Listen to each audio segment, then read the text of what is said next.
Today's Doodle celebrates Elizabeth Kenny, an Australian nurse who founded an alternative treatment for polio known as the Kenny method. Her exercises rehabilitated thousands of polio victims all over the world, and is considered one of the most effective forms of treatment prior to vaccines. The Sister Kenny Memorial House, which celebrates her life's work, opened on this day in Nobby, Queensland in 1997. Kenny was born in 1880 in Warialda, New South Wales. She grew up in an impoverished farming community in rural Australia, where she received little formal education but was an avid reader who loved learning about medicine and human anatomy. Although Kenny did not have the option to attend medical school, at 17 she forged her own path by volunteering at a hospital in Guyra. After shadowing nurses and doctors for more than a decade, Kenny gained enough working knowledge to open her own nursing practice in Darling Downs, Queensland. In 1911, she encountered her first case of polio. She was unaware of the standard treatment at the time, which forced polio patients to lay in body casts for months which, in turn,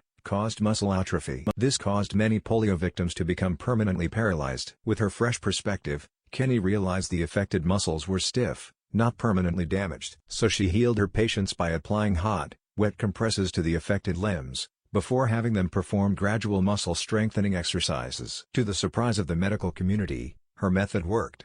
From then on, the exercises became known as the Kenny method and news of this effective treatment spread far and wide. Kenny traveled to America in the 1940s to open rehabilitation centers such as the Sister Kenny Institute in Minneapolis, which became a world-renowned center for polio treatment. Her alternative method was so effective that she received honorary degrees from Rutgers University and the University of Rochester. President Franklin D. Roosevelt even invited her to lunch to discuss his own treatment. Impressed by the number of polio victims that the Kenny method rehabilitated, President Harry Truman authorized Kenny to enter the U.S. she wished without a visa, a great honor only previously granted to one other non-U.S. citizen. Like, share and subscribe to Doodle Catalog.